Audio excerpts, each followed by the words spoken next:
Hi everyone, I am Kayla Matthews and this is my discussion for the first response of the class. With that being said, I kind of just want to go over my key takeaways and kind of standpoints on what I saw from Moral Philosophies and then the other book as well, chapters 1 and 2. Unfortunately, I don't have the books right in front of me, so I will not be saying the names of them, but I did have some notes written down, but we'll continue on with that. So when we start off with discussing moral philosophy, I think what I kind of took from the book itself was just that first off, kind of what morality was. And so before entering the leadership program, I kind of understood what morality was, but not the extent of how much it could relate to leadership, because I just thought, it's related to business, it's related to human nature, it's related to relationships. However, how exactly was I going to integrate that into my own business or my own leadership standpoint?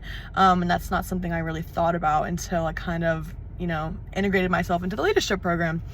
But afterwards, what I saw from that was kind of just the differences between morality. And so at first I didn't even know that there was much of a difference. I thought morality to me just meant different leaders that kind of led almost in a servant manner, but leading others in a way that was selfless, unified, shared the same vision, but also made sure that it was kind of in a way that was definitely morally based. And so I think in addition to what I just said, it was like everyone shared the same morals. However, despite the situation, despite adversity, despite anything that has happened, the situation going on, the moral leader, you could say, was the one that they could always depend on in situations like that.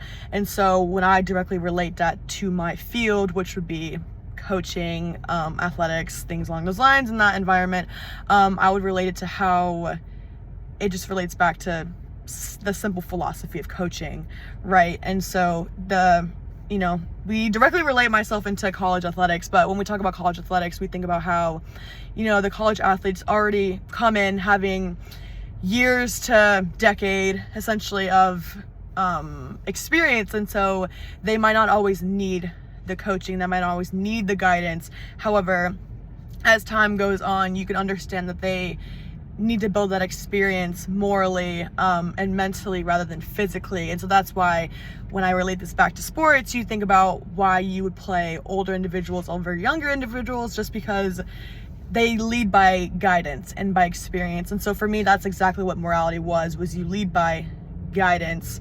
However, it was a little greater in detail in the book. But from the other reading, what I had was just understanding that not everyone's going to have similar perspectives. And so I think everyone can relate to that in any aspect of their life, especially relating to like relationships, dating. But when we talk about leadership, understanding that your team is not always going to have similar views. And so I think that's why they both go hand in hand, they both closely relate to one another, is solely because in times where you can't directly relate to one's point of views or one's morals, you can look back to the foundation or the standard of what your team has, and which would be simple ethics, which is solely the title of the class. However, but like I said before, when a team, whether it's on the court, on the field, in the office, like you undergo some sort of adversity. And with that being said, you always have to go back to the foundation of what your team, on the court, in the field, anything like that, has created for one another. And so that's why I found it important to understand that not every team is going to be perfect, but also understanding that it is okay to have differing perspectives. And so I think in the past, personally, I've struggled with that, because I would assume that in order to be a perfect team, everyone must correlate all of their morals and ethics to one another. However, that doesn't always have to be the case.